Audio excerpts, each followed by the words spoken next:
Make Way for Ducklings by Robert Mclosky. Mr. and Mrs. Mallard were looking for a place to live, but every time Mr. Mallard saw a nice place, Miss Mallard would said that it was no good. There were sure to be foxes in the woods or turtles in the water, and she was not going to raise a family where there might be foxes or turtles. So they flew on. When they got to Boston, they felt too tired to fly any further. There was a nice pond in the public garden, with a little island on it. The very place to spend the night, quacked Mr. Mallard, so down they flapped. Next morning, they fished for their breakfast in the mud at the bottom of the pond, but they didn't find much. Just as they were getting ready to start on their way, a strange, enormous bird came by. It was full of people, and there was a man sitting on its back. "Good morning, quack," Mr. Mallard, being polite. The big bird was too proud to answer, but the people on the boat threw peanuts into the water, so the Mallards followed them all around the pond and got another breakfast, better than the first. "I like this place," said Miss Mallard, as they climbed out onto the bank and waddled along. "Why don't we build a nest and raise our ducklings right in this pond? There are no foxes, no turtles, and the people feed us peanuts. What could be better?" "Good!" said Mr. Mallard, delighted that at last Miss Mallard had found a place that suited her. But "Look out!"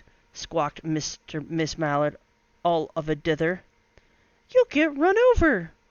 And when she got her breath, she added, "This is no place for babies, with all these horrid things rushing about. We'll have to look somewhere else." So they flew over Beacon Hill and around the State House, but there was no place there. They looked in Louisburg Square, but there was no water to swim in. Then they flew over the Charles River. "This is better," quacked Mr. Mallard. "That island looks like a nice quiet place, and it's only a little way from the public garden." "Yes," said Miss Mallard, remembering the peanuts. "That looks just the right place to hatch ducklings." So they chose a cozy spot among the bushes near the water and settled down to build their nest. And only just in time, for now they were beginning to molt. All their old feathers started to drop out, and they would not be able to fly again until the new ones grew in. But of course they could swim, and one day they swam over to the park on the river bank, and there they met a policeman called Michael. Michael fed them peanuts, and after that the Mallards called on Michael every day. After Miss Mallard had laid 8 eggs in the nest, she couldn't go visit Michael anymore, because she had to sit on the eggs to keep them warm. She moved off the nest only to get a drink of water, or to have her lunch, or to count the eggs and make sure they were all there. One day the ducklings hatched out. First came Jack, then Cack, then Lack, then Mack, and Knack, and Quack, and Pack, and Quack. Mr. and Miss Mallard were bursting with pride. It was a great responsibility taking care of so many ducklings, and it kept them very busy. One day Mr. Mallard decided he'd like to take a trip to see what the rest of the river was like further on, so off he set. "I'll meet you in a week in the public garden," he quacked over his shoulder. "Take good care of the ducklings." "Don't you worry," said Miss Mallard. "I know all about bringing up children." And she did. She taught them how to swim and dive. She taught them to walk in a line, to come when they were called, and to keep a safe distance from bikes and scooters and other things with wheels. When at last she felt perfectly satisfied with them, she said one morning, "Come along, children. Follow me." Before you could wink an eyelash, Jack, Cack, Lack, Mack, Knack, Awack, Pack, and Quack fell into line, just as they had been taught, and Miss Mallard led them all the way into the water, and they swam behind her to the opposite bank. There they waded ashore, and waddled along until they came to a highway. Miss Mallard had stepped out to cross the road. "Honk! Honk!" went the horns on the speeding cars. "Quack!" went Miss Mallard as she tumbled back again. "Quack! Quack! Quack!" went Jack, Cack, Lack, Mack, Knack, Awack, Pack, and Quack. just as loud as the little quackers could quack. The cars kept speeding by honking, and Miss Mallard and the Ducklings kept right on quacking. They made such a noise that Michael came running, waving his arms and blowing his whistle.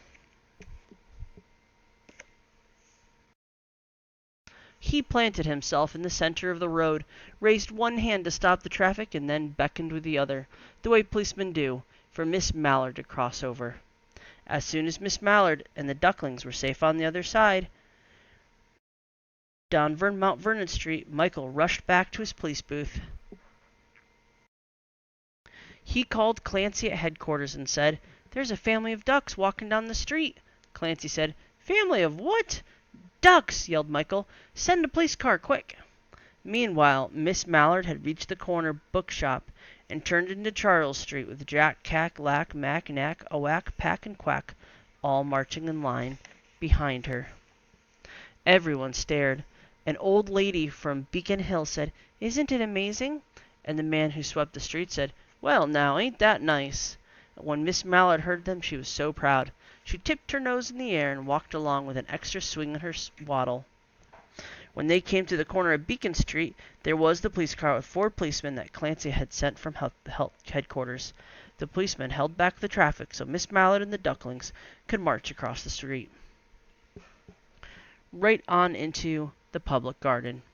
Inside the gate, they all turned around to say, "Thank you," to the policemen. The policemen smiled and waved goodbye. When they reached the pond, they swam across to the little island, and there was Mr. Mallard waiting for them, just as he had promised. The Ducklings liked the new island so much that they decided to live there. All day long they follow the swan boats and eat peanuts.